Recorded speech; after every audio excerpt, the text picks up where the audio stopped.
whakaaro au ki taku tuakana, I roto I taku tamarikitanga, ka wehe atu ia I te pō. Toku whakaaro he tino hari koa te ngākau ki te rongo I ngā waiata Māori I puta mai I te reo irirangi.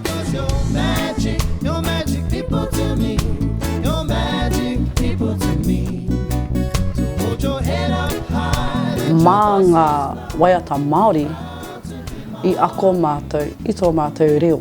I ako mātou, I tō mātou whakapapa.